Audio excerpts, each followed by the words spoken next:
Welcome to the Literary Titan podcast. In every episode, we dive into a book we've just read and share our thoughts, from best-selling authors to rising literary stars. We read it. Now let's talk about it. 13. Stone Corners and Other Stories is a ghost story collection built around houses, basements, churches, bars, old stages, graveyards, orchards, and the emotional leftovers people carry into those places. Jeffrey Cummins frames the number 13 as personal, spiritual, and spooky, writing in the foreword, "It haunts me pleasantly enough. It is nothing to fear." That line fits the whole book. These stories are frightening, but they're also deeply interested in memory, family, guilt, faith, and the strange comfort of being scared on purpose. The collection has a strong sense of place.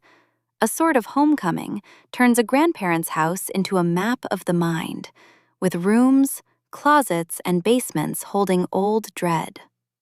Lethe Home returns to that basement in a tighter, sharper childhood nightmare. Stone Corners expands the book's world through Kelly and Mercury Branscombe, whose supernatural sensitivity turns an old home into a spiritual battleground. The stories often feel like someone telling you what happened late at night, after everyone else has gone quiet. Cummins' horror is very physical. Floorboards wobble, doors slam, beetles crawl, shadows gather in corners, and the dead don't stay politely symbolic. At the same time, the supernatural usually points back to something human: a mother's fear in tearing at holes, a town's buried violence in haunting my hometown, temptation and bravado in Blue Harvest, or grief and music in Night at the Black Orpheum.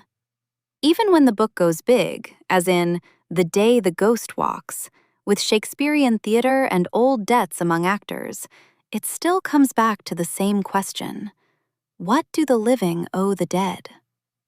Faith runs through the collection in a direct and sincere way.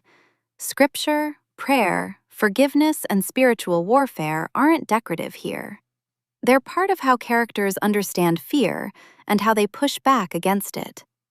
That gives stories like Ghost Proof and Church of the Holy Spook a distinctive personality, where the haunted house story and the testimony sit side by side.